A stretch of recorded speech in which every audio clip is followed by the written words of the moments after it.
Bonjour les bricolos, bonjour les bricolettes. Aujourd'hui, je vais vous montrer comment customiser des petites tables de chevet toutes simples comme celle-ci. Celles-ci viennent de Conforama. Je les avais achetées une vingtaine d'euros, ça devait être 23,90 €, un truc comme ça, il y a une dizaine d'années pour mes enfants, pour l'un de mes fils. Et bon, elles sont usées, le papier décor dessus est très abîmé. À l'intérieur, c'est taché par de l'encre. Voilà, c'est des petites tables de chevet pas très très chères à monter soi-même. Et vous pouvez bien sûr en trouver aussi dans les magasins Ikea ou autres. Et j'avais envie de les récupérer pour moi, pour mettre à côté de mon lit. Mais bon, la couleur c'est plutôt sympa, hein, c'est beige gris au niveau du tiroir et dessus du papier décor style voilà beige, style bois. Sauf que moi ça me plaît pas, je les trouve un peu trop modernes, surtout au niveau des poignées que je vais changer. Et je vais vous montrer comment je vais vous les customiser. Je vais mettre du papier peint, moi, dessus. Je vais les peindre. Mais je ne vais pas faire les deux de la même façon. Je vais en faire une d'une façon et l'autre d'une autre façon. Vous allez voir.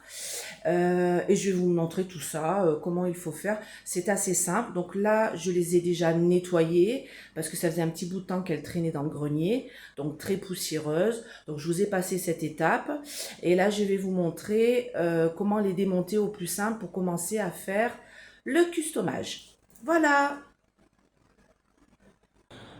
Donc là, je vais retirer en fait les poignées et les tiroirs. Donc les tiroirs, il suffit de dévisser de chaque côté, ça je viens de le faire.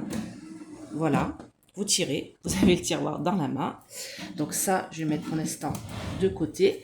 Et les poignées, voilà, vous avez des vis ici. Donc je vais me servir du meuble comme ça pour poser. Et vous prenez, alors soit votre visseuse, soit un tournevis, hein, voilà. Et vous enlevez les poignées. Vous gardez bien les vis, vous gardez bien les poignées, parce que je vais vous montrer comment les customiser si vous voulez pas remplacer les poignées, parce que là, moi, je vais reboucher les trous et je vais faire juste un trou au milieu. Mais peut-être que vous avez envie de garder les poignées, vous n'avez pas envie d'échanger. Je vais vous montrer comment aussi les customiser, les garder et qu'elles soient jolies. Donc, je fais ça sur l'autre meuble aussi. Donc voilà, les poignées sont retirées sur les deux meubles, hein, je vous montre. Le deuxième est fait aussi. Donc l'intérieur c'est voilà très abîmé, hein, donc voilà. Donc là je vais retirer la face avant du tiroir pour pouvoir le customiser, le peindre correctement. Et l'intérieur je vais le peindre, je pense, ou peut-être mettre du papier décor. Je vais regarder selon voilà, selon mon envie. Alors je précise que là, vous voyez, c'est juste tenu par voilà.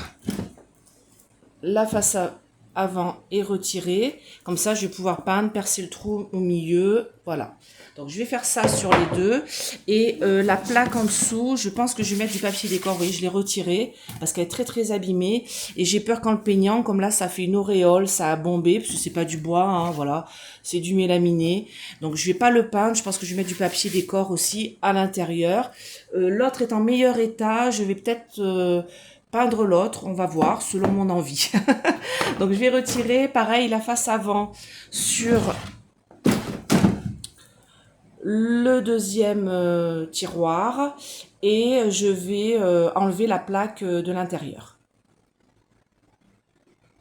Voilà, les deux faces avant sont retirées, les deux tiroirs sont démontés, les plaques d'en dessous sont enlevées aussi et je vais pouvoir continuer la déco. Alors, comme j'ai décidé de mettre des poignées, voilà, de tiroirs que j'ai acheté chez Action Donc il y a plus différents modèles, hein. Je les ai achetés à 75 centimes, ceux-là. Il y en a à 60 centimes, 55 centimes, ça dépend vraiment ce que vous souhaitez. Donc là c'est de la céramique et c'est de couleur vert d'eau parce que c'est le style que je veux donner à mes petites tables de chevet. Donc du coup j'ai fait un trou avec ma perceuse et un foret à bois au milieu, donc à équidistance de chaque côté des deux trous qu'il y avait. Donc j'ai pris ma petite règle, hein, tout simplement. Hop, j'ai pris le milieu, j'ai fait une petite marque avec un stylo marqueur et j'ai percé mon trou pour que la poignée puisse passer. Donc vous voyez, j'ai fait pile poil avec le foret la taille qu'il faut, tout simplement. Donc j'ai d'abord fait avec un tout petit foret et après avec un foret un petit peu plus gros pour que ça soit bien fait, d'accord? Donc là, ce que je vais faire, c'est que je vais reboucher mes trous de poignée de chaque côté. Donc je vais aller chercher la pâte à bois. Donc voici la pâte à bois que j'ai achetée, pareil, chez Action, à 1,78 € le tube de 400 grammes. Donc vous voyez, pardon, c'est la pâte à bois blanche ici. Voilà, et ça met à peu près, ils disent, une dizaine de minutes, 15 minutes, le temps que ça sèche. Donc je l'ouvre, elle se présente directement comme ça. Donc moi j'ai des petites spatules, je mets sur la spatule, c'est plus simple pour moi, voilà. Donc je vais en mettre un petit peu ici, un petit peu ici, un petit peu ici, voilà. Donc j'ai deux palettes, hein. Donc je me sers de l'étagère hein, pour étaler, c'est quand même mieux. Voilà. Vous mettez en couche épaisse comme ça avec votre palette, d'accord? Et vous enlevez l'excédent avec l'autre palette. Voilà. Pareil de l'autre côté. Ne vous inquiétez pas, vous en avez mis sur votre meuble, mais ça s'enlève, hein, c'est la pâte à bois, hein, donc il n'y a rien de... Voilà, donc là j'en avais mis un petit peu, donc je remets. En plus c'était bien abîmé, parce que c'est pas de la bonne qualité, hein, donc voilà, c'est des meubles en mélaminé, ça dure pas très très longtemps, on va dire. Dès que vous mettez un verre dessus, un peu mouillé, un verre d'eau, bah voilà, ça... C'est pas terrible, quoi. Donc voilà, donc ici... c'est rebouché. Je prends le deuxième. Alors, je vais commencer par en dessous. Ça sera plus simple. Donc, voilà. Je prends mes deux spatules. Vous voyez. J'en mets un petit peu sur ma spatule. Je bouche les trous que je ne veux pas. Alors oui, je bouche à l'intérieur. Vous n'êtes pas obligé, mais moi, comme je vais peindre aussi l'intérieur, parce que je veux que ça soit chouette, du moins sur l'un. Voilà. Alors c'est bien d'avoir des petites spatules comme ça quand vous travaillez sur des petites surfaces. Et bien sûr, si vous devez reboucher des trous sur un meuble plus gros, vaut mieux des plus grosses spatules, hein, c'est quand même plus pratique. Voilà, donc là, hop, je fais un petit pâté. Je mets au niveau du trou. Voilà, sur l'autre trou, vous voyez, c'était bien abîmé. Hein. Je pense que les poignées, on les avait pas super bien mises. Alors, il me semble que quand on a mis les poignées, il n'y avait pas les trous. Il y avait juste des pré-trous dessous. Et il me semble, si je me souviens bien, il n'y avait pas les trous au niveau de la façade. Et donc, quand on sort avec le foret, eh ben, ça fait éclater le papier décor. Voilà. Donc, c'est vrai que c'est pas, voilà, comme je vous dis, c'est pas vraiment de la qualité. Bon, c'est pas grave. Après, ça se voit pas quand il y a la poignée dessus. Hein. Voilà.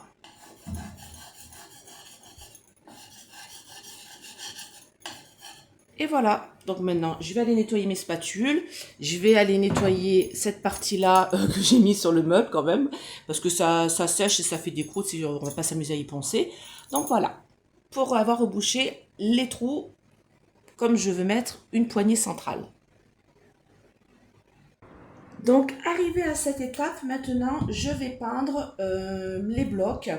Et comme je ne vais pas les faire de la même façon les deux, je vais vous montrer comment je vais procéder. Donc, j'utilise cette peinture velours, le vert passionné. Donc, j'ai décidé de faire dans les tons de vert amande. Hein. Voilà, donc celle-ci, je l'ai trouvée chez Bricomarché une quinzaine d'euros le pot de 500 millilitres. Voilà.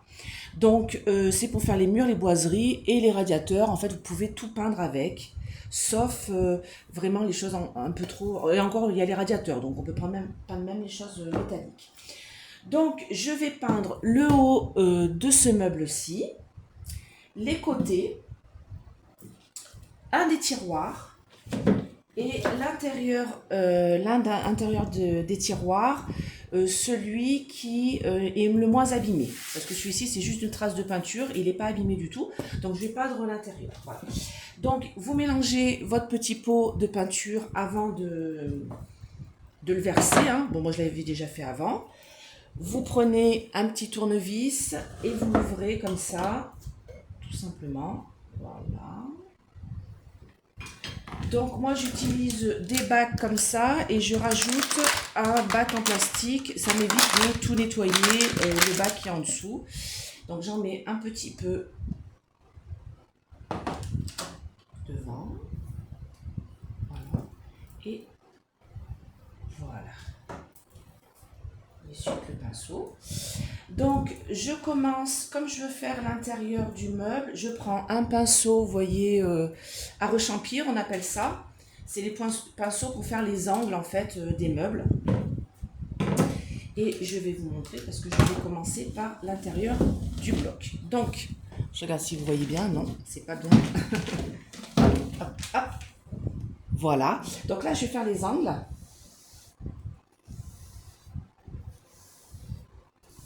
Voilà. Alors, le pinceau à rechampir, vous voyez, c'est un pinceau qui a une pointe pointue. D'accord, c'est pas un pinceau plat. Parce que là, je vais faire les angles. Et comme je vais mettre du papier en bas, je ne vais pas peindre le bas. D'accord? Je fais les angles, je fais le fond.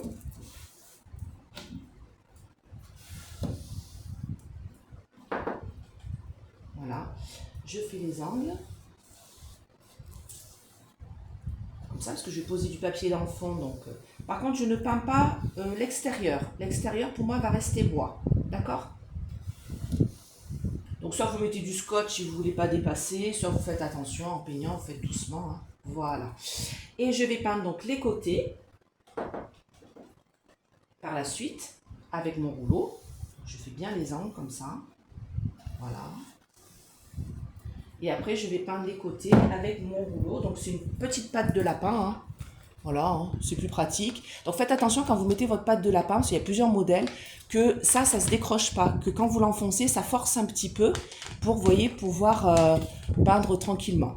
Donc là, avec ma patte de lapin, moi, je vais peindre les côtés, le fond, pour pas qu'on voit quand on va...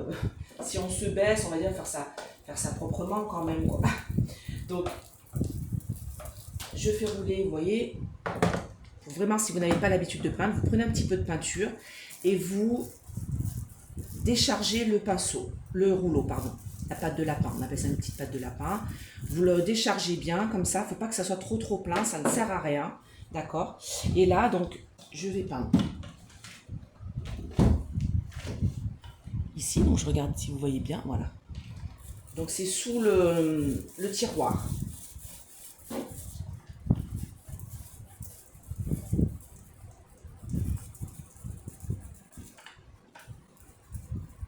Voilà, donc je fais attention au bord parce que moi je ne veux pas que le bord soit vert. Sur celui-ci, je veux garder le bois, enfin l'imitation bois, d'accord? Donc voilà.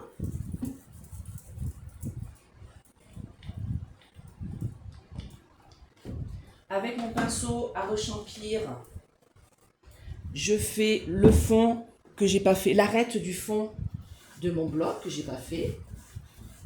Comme là je suis dans le bon sens, donc hop, voilà. Et je refais pareil de l'autre côté. Je retourne mon cube, donc c'est un petit peu lourd. Il est un petit peu lourd quand même. Voilà. Donc du coup je refais hop là. Là. Donc c'est de ce côté. Parce que là en haut il y aura le tiroir, donc c'est pas la peine de peindre. Hein.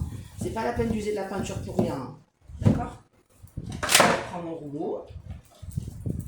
Je le décharge et c'est parti mon kiki.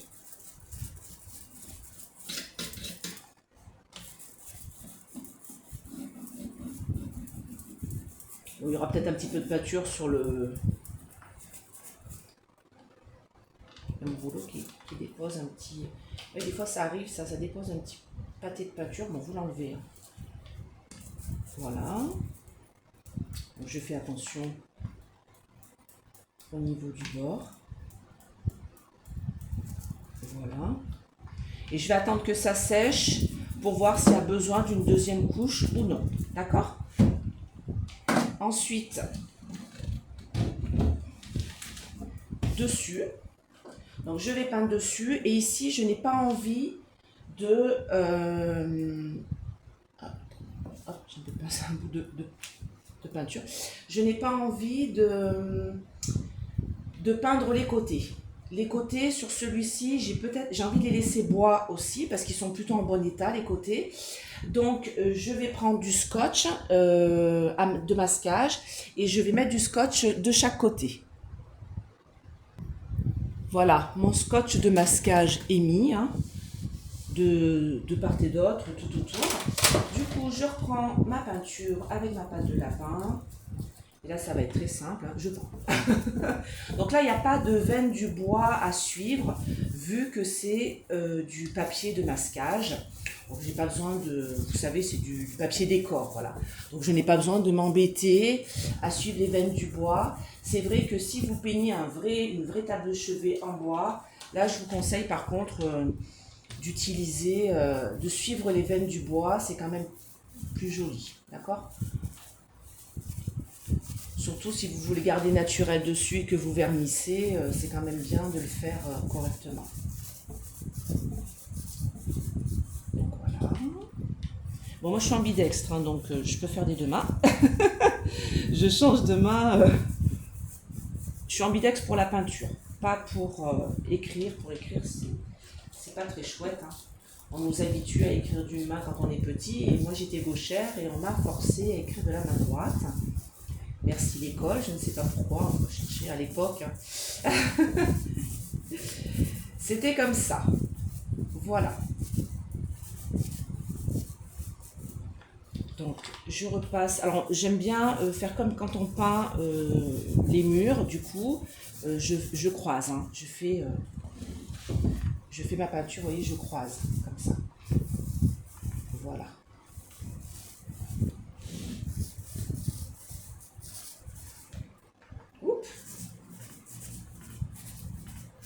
C'est pour ça que j'ai mis, vous voyez, du papier de masquage, parce qu'on a tendance à y aller avec des grands gestes sur le dessus, et parce que c'est facile à peindre, et puis du coup, ben, vous voyez, on peut déraper, et puis là, j'aurais dû nettoyer, donc ça m'évite. Voilà. Donc, ce meuble-là, il va être comme ça, et je pense que je vais mettre une deuxième couche quand ce sera sec. D'accord? Donc, ensuite, je vais peindre la façade et l'intérieur du tiroir, et je vais vous montrer ça. Donc là, j'ai peint une première couche, donc ma plaque de fond de tiroir, donc elle a besoin d'une deuxième couche, la façade d'un des tiroirs, le dessus d'un meuble et l'intérieur de chaque côté, et l'intérieur de l'autre meuble tout entier, parce que celui-ci était pas très abîmé, donc je vais pas mettre de papier à l'intérieur, ainsi que juste le tour en verre. Donc là, je vais m'attaquer maintenant au papier décor et vous montrer comment je fais pour positionner les feuilles de papier décor quand j'aurai fait la deuxième couche, que je ne vous montre pas parce que vous voyez, c'est simple. Hein, donc, suffit d'attendre que ça sèche, à peu près 1 heure, et vous passez la deuxième couche là où il y en a besoin. Donc, la deuxième couche a été appliquée, tout est bien sec. Maintenant, je vais vous montrer comment je pose le papier décor que j'ai décidé de mettre sur cette petite table de chevet. Donc, j'ai choisi du papier vinyle, hein, mural, voilà, un tissé, assez fin, mais il est lavable et lessivable, pour mettre et sur le dessus donc, de ce meuble-là, et à l'intérieur du tiroir. Donc ce que j'ai fait, c'est que moi j'ai pris les mesures, hein, tout simplement. Alors moi, je vous avouerai, j'ai pas mesuré. J'ai retourné le meuble sur le papier au dos. J'ai tracé le tour et j'ai bien découpé avec un cutter. Voilà, vous pouvez le faire aussi couper avec un ciseau, hein, une paire de ciseaux, pardon. Et donc là, je vais mettre donc sur ce haut de meuble là qui est très abîmé là sur le côté. Je voulais pas le peindre celui-ci parce que là, ça aurait fait une auréole. C'est un peu, je pense que c'est une tasse d'eau ou un verre d'eau ou un verre de chocolat chaud peut-être qui a été posé par un de mes loulous à l'époque. Et du coup, ça a fait une sorte d'auréole. Donc je l'avais poncé, j'avais essayé de le nettoyer. Mais ça fait un peu, ça fait pas une bulle, c'est pas vraiment gondolé, mais c'est pas chouette du tout. Donc je ne vais pas utiliser de papier colle pour les murs. Je vais utiliser de la colle à bois en fait. C'est la colle blanche, on appelle ça. Parce que ça va beaucoup mieux tenir, je trouve, sur le meuble que de la colle pour papier peint. D'accord? Donc, j'utilise ma colle à bois. Donc là, j'ai de la Patex, hein, mais vous pouvez utiliser n'importe quelle marque, hein, la sous-marque, hein, ça marche très très bien. Donc, je vais carrément en étaler.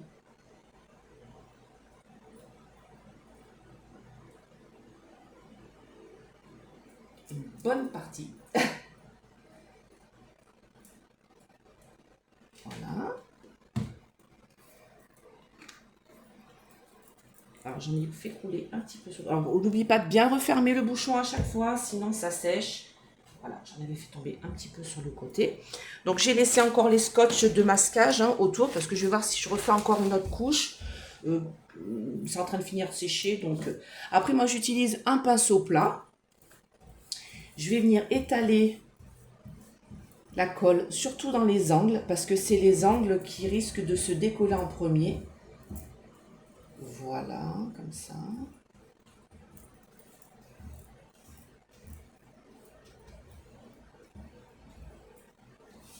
Donc, vous inquiétez pas, c'est pas parce que vous le collez pas de suite que ça va poser problème, hein, que ça va pas coller, hein.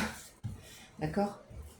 Donc, vous mettez bien, vous étalez bien votre colle. Si vous sentez qu'il en manque un petit peu dans les angles, vous en remettez. Moi, je pense que j'en ai mis assez. Voilà, comme ça.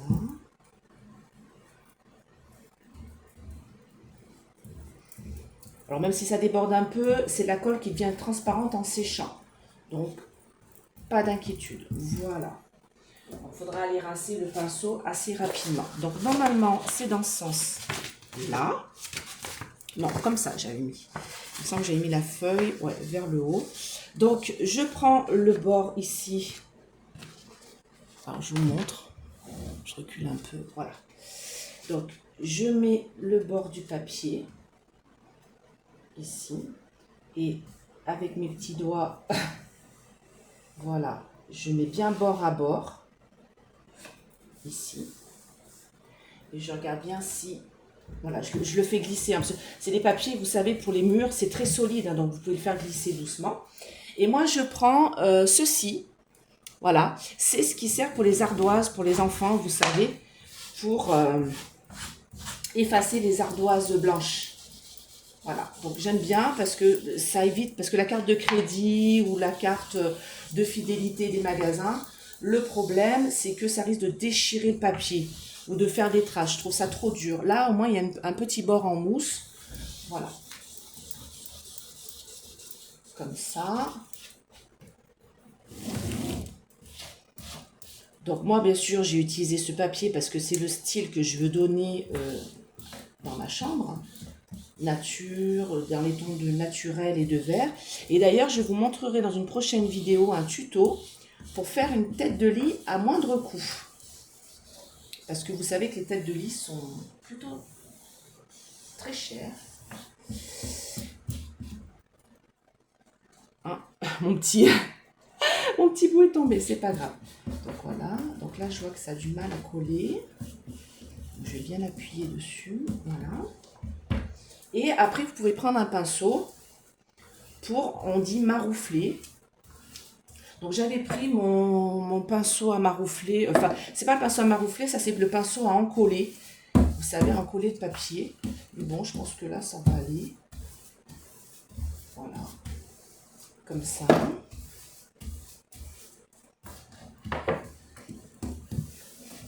Donc comme j'ai pris pile poil les mesures, hein, ça tombe pile poil. Hein. Voilà, et si au cas où ça déborde un petit peu le papier, vous prenez un cutter avec une lame très aiguisée et vous coupez. Donc moi là, ça c'est l'arrière, mais je vais le laisser.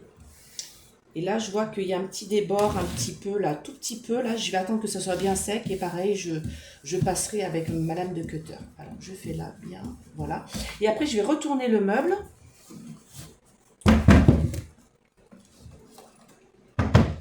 Voilà, comme ça, avec le poids du meuble, ça va bien coller. D'accord ? Je fais la même chose donc avec le dessous de tiroir qui était très abîmé. Du coup, moi, je vais poser le papier sur l'envers parce que je me dis comme ça, parce que là, ça fait des bosses en fait, ça fait des auréoles, c'est pas très, très chouette. Donc, je vais procéder de la même façon. J'ai posé ma plaque sur le papier, j'ai fait le tour, vous voyez, et je l'ai découpé. Alors, par contre, concernant le papier pour le tiroir, il faut savoir que le tiroir, la plaque qui va dessous, là, comme ça, il faut laisser un débord pour que ça rentre dans la fente, je vous montre, ici, du tiroir. Là. D'accord ? Et le problème, c'est que là, donc ça rentre pile poil, et il ne faut pas trop mettre de papier épais. Donc, je ne vais pas recouvrir la plaque et faire le tour. Je vais juste mettre le papier sur la plaque et je ne fais pas de retour, d'accord ? Pour pas que ça soit trop épais et pour que ça puisse rentrer dans la rainure. Alors, je fais pareil, je regarde dans le sens où j'ai découpé. Donc là, ça me paraît plutôt pas mal, hein, c'est plutôt joli. Et du coup, moi, je le mets sur l'envers parce que là, le dessous, ça va être dessous le tiroir et on ne verra pas. Hein. On va pas, personne ne va se pencher sous mon tiroir pour vérifier s'il est abîmé ou pas. Alors pareil, je mets ma petite colle à bois.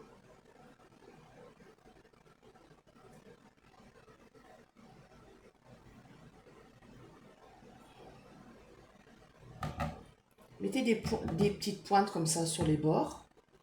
Parce que comme je vous dis, c'est là où ça risque de se décoller. Je reprends mon pinceau que j'ai utilisé il y a 2 minutes. Et après, il faudra bien laver le pinceau. Hein. N'oubliez pas, parce que sinon ça va coller. Après, c'est fichu, le pinceau, vous pouvez le mettre à la poubelle. Comme c'est de la colle à bois, c'est de la colle qui se nettoie à l'eau. Donc, il n'y a pas de souci là-dessus. Alors là, du coup, comme ça bouge, je suis obligée de maintenir la plaque.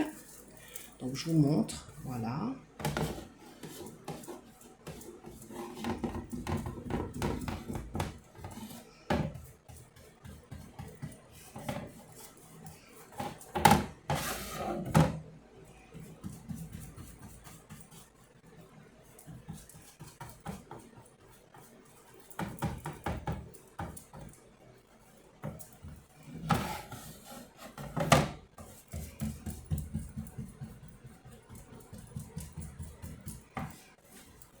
Après, vous pouvez utiliser la colle à papier, hein, mais bon, ça en fait à chaque fois, ça en fait en faire un petit peu beaucoup. Si vous n'avez que ça à faire, je trouve ça dommage d'user de la colle à papier pour rien.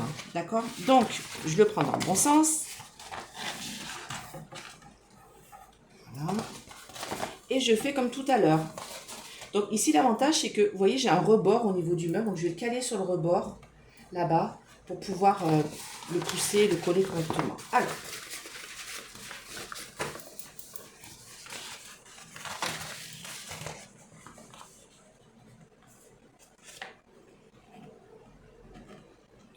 vous le mettez bord à bord. Voilà. Vous pouvez faire avec les mains sur le tiroir. Hein. Sinon, comme j'ai dit tout à l'heure, vous pouvez utiliser cette petite raclette là qui est pas mal.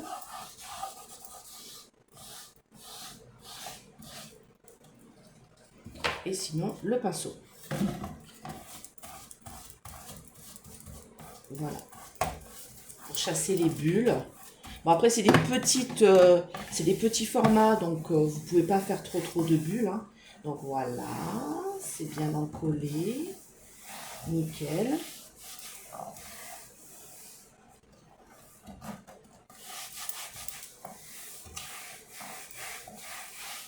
Voilà, et je vais le mettre sous le meuble. Voilà. Et comme ça, je laisse poser le temps que ça colle. Je laisse bien une bonne heure, hein, comme ça je suis sûre que c'est bien collé. Donc, la dernière partie qui me reste à faire avec le papier décor, c'est la façade d'un des tiroirs. Donc, j'avais rebouché les trous de chaque côté. En fait, j'étais pas obligée de les reboucher, du coup, ceux-là. Mais bon, au moins, voilà, c'est fait. Et j'ai bien fait le trou au milieu pour justement la poignée que j'ai choisie. Donc j'ai découpé un bout du papier, comme je vous disais tout à l'heure, vinyle que j'ai. J'ai découpé à un endroit qui me plaisait bien au niveau des coloris. Donc je vais le mettre dans ce sens-là parce que les feuilles vont vers le haut, moi ça me plaît plus. Donc je vais encoller comme tout à l'heure le devant et là je vais le faire passer. Donc ça c'est le dessous. Je vais le faire passer dessous, un petit peu ici jusqu'au trait du tiroir et je vais le faire passer dessus jusqu'à peu près ici au niveau des vis qui tiennent le tiroir, le haut du tiroir. Donc en fait le tiroir il est comme ça, dans ce sens là, voilà. Donc je vais passer par-dessus, par-dessous pour que ça tienne bien, d'accord? Donc je recommence avec ma colle à bois ou de la colle blanche, hein. Et comme je disais tout à l'heure, vous pouvez bien sûr aussi utiliser plutôt de la colle à papier, mais ça ne tiendra pas aussi bien parce que c'est quand même un tiroir, c'est des tables basses, n'importe quoi. C'est des tables pour mettre des tables de chevet. Donc vous allez quand même les utiliser. Donc il faut quand même voilà, utiliser une colle qui tient. Même si vous n'ouvrez pas votre tiroir tous les 4 matins, il ne faut pas que ça se décolle à la moindre, voilà, au moindre mouvement, hein. Il faut que ça soit quand même bien tenu. Donc là, j'en ai mis un petit peu beaucoup, je pense. Mais bon, c'est pas grave. Voilà, j'étale. Et comme vous savez, la colle à bois devient transparente en séchant. Donc, il n'y a pas de problème au niveau des côtés que j'ai laissé couleur vert. Je ne l'ai pas en vert, hein. Voilà, donc j'en mets un petit peu,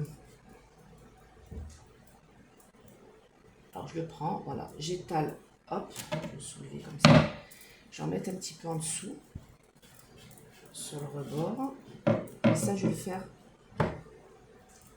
tout de suite, j'allais dire après, mais non, tout de suite. Je reprends un peu de colle à bois, voilà, je le soulève ici sur le bord, je vais en mettre sur mon pinceau.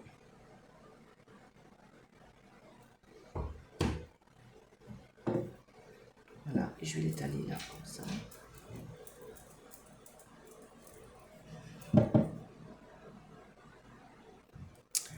Donc voilà, donc je prends mon papier décor, je le mets dessus, bord à bord de chaque côté. J'étale avec mes mains ici parce que c'est pas une très grande surface, vous voyez. Hop, j'enlève la colle, ouais. Il y a de la colle qui a débordé un petit peu sur les côtés, c'est pas grave. Donc ici j'ai mis de la colle, mais j'en ai pas mis dessous ici, donc j'en mets un petit peu. Voilà. C'est sous le tiroir. Et donc, je replie ici, je replie ici et j'appuie. Et c'est pas grave si vous mettez de la colle sur vos doigts et que vous en mettez sur le, vous voyez, sur le repli comme ça. D'accord? N'hésitez pas à vous appuyer. Voilà, vous collez bien. Dessous, dessus. Et pareil, de l'autre côté, je remets de la colle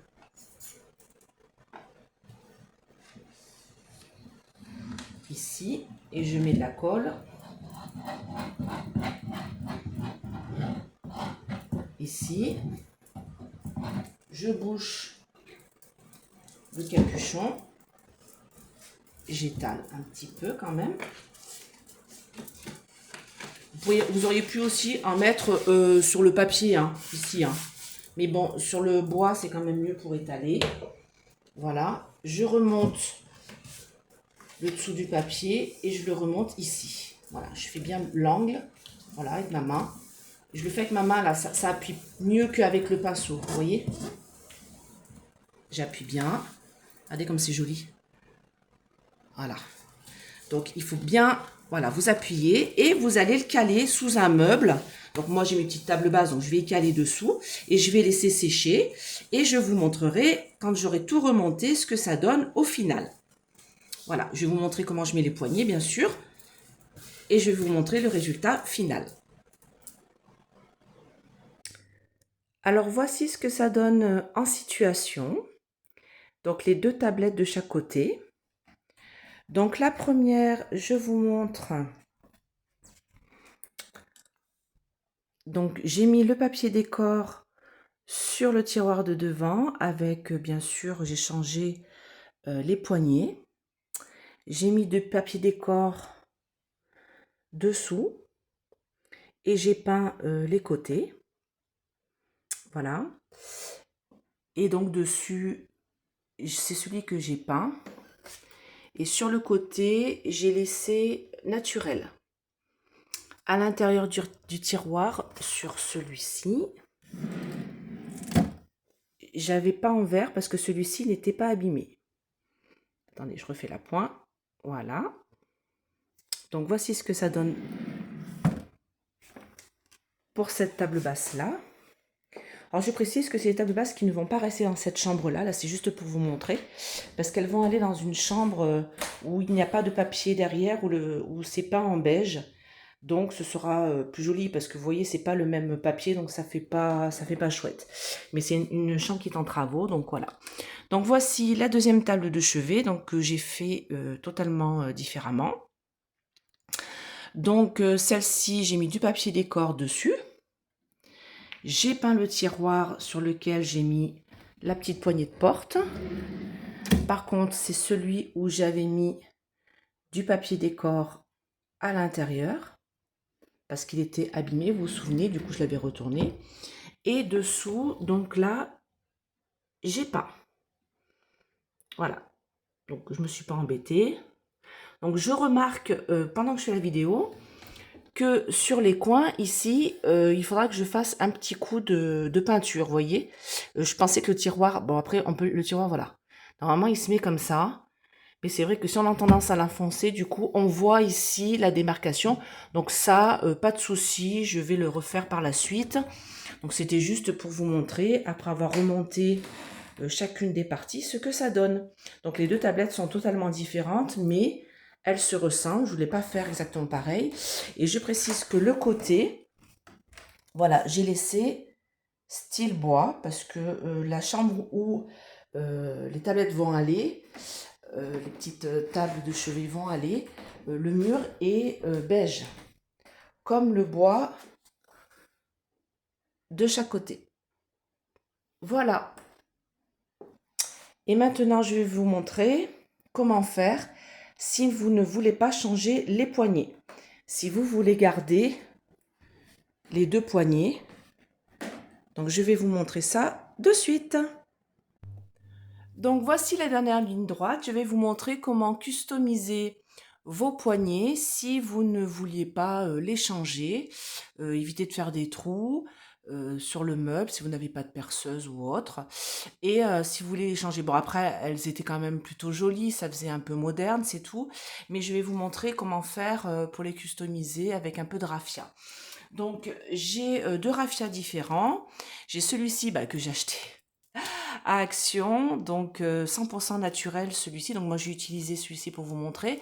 À peu près, je crois que c'était 1,78 €. Voilà le gros paquet.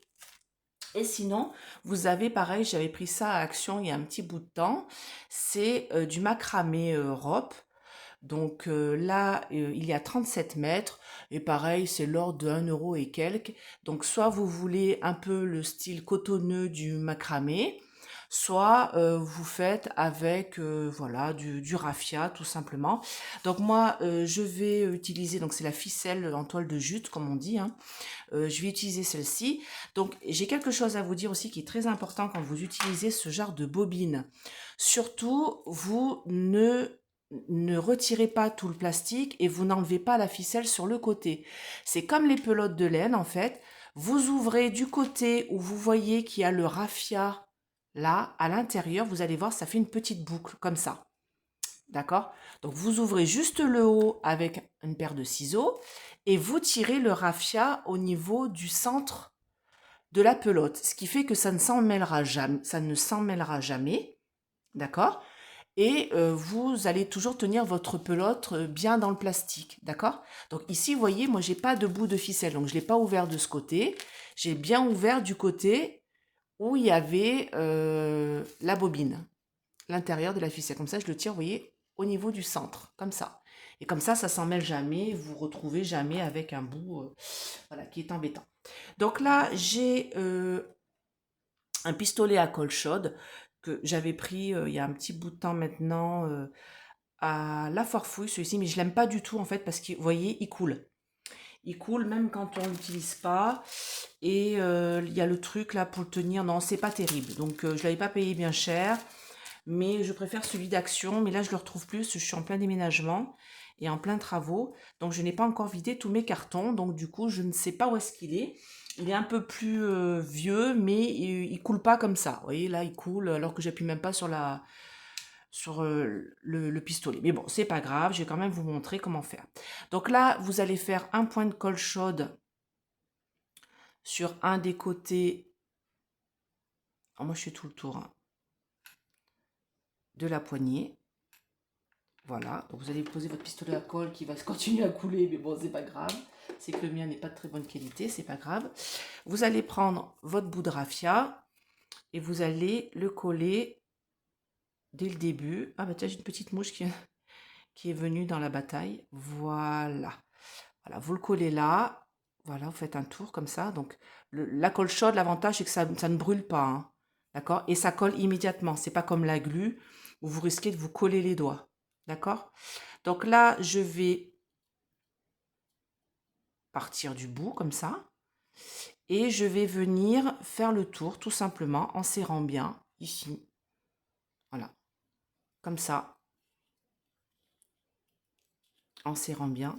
Et de temps en temps, je vais mettre un petit coup de pistolet à colle pour bien maintenir le tout. Alors là, je vais aller jusqu'à la vis ici. Voilà. Je le tiens. Je prends mon pistolet à colle qui coule. Je fais un petit coup. Voilà, ici, comme ça. Bon, il coule encore. Alors, je vais... C'est vraiment très embêtant, ce pistolet à colle, là, franchement. Bon, je ne l'ai pas payé cher, hein, 2,50 €. Alors, à pas se plaindre. Mais c'est pas très cher les pistolets à colle. Après, vous en avez des professionnels avec des gros embouts, des gros tubes de colle, mais moi je les aime pas trop ceux-là. Donc ici, bien sûr, il y a le trou pour la vis, donc il va falloir laisser un petit écart là. Voilà. Je vais resserrer. Vous voyez? Là, il faut bien laisser le trou pour la vis, sinon vous ne pourrez pas la revisser. Et après, vous faites tout le tour comme ça, vous voyez? C'est vite fait, hein? Comme ça. Voilà. Un petit coup de colle. Vous posez dessus. Voilà, vous continuez. Ça permet la colle de le maintenir et que ça ne se détache pas, parce que ça reste une poignée, donc vous allez souvent l'utiliser, vous allez mettre votre main dessus, vous allez souvent voilà, tirer sur la poignée, et donc ça risque de se décoller, de se détacher. Donc c'est pour ça que je vous dis de temps en temps, voilà, vous mettez un petit peu de colle.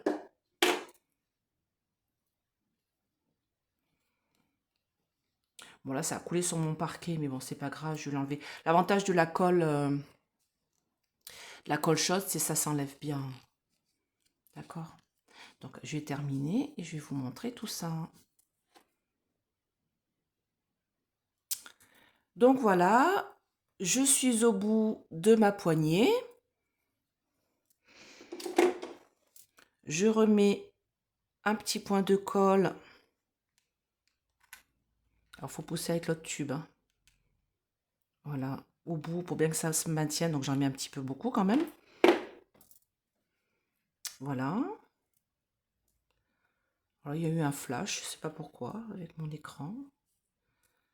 Et voilà, donc là vous voyez la colle Voilà, faut le maintenir comme ça. Voilà.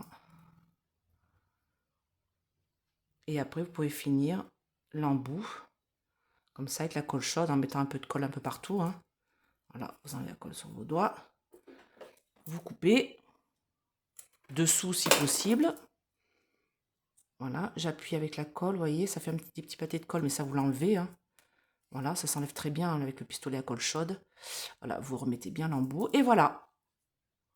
Voilà votre poignée terminée. Donc, j'ai bien laissé la place pour les vis. Et c'est vrai que j'aurais pu, du coup, les mettre directement. Ça peut faire sympa aussi. Voilà, si à un moment donné, j'ai envie de changer, refaire les trous là où je les ai retirés, il n'y a pas de souci, la pâte à bois, ça se perce bien.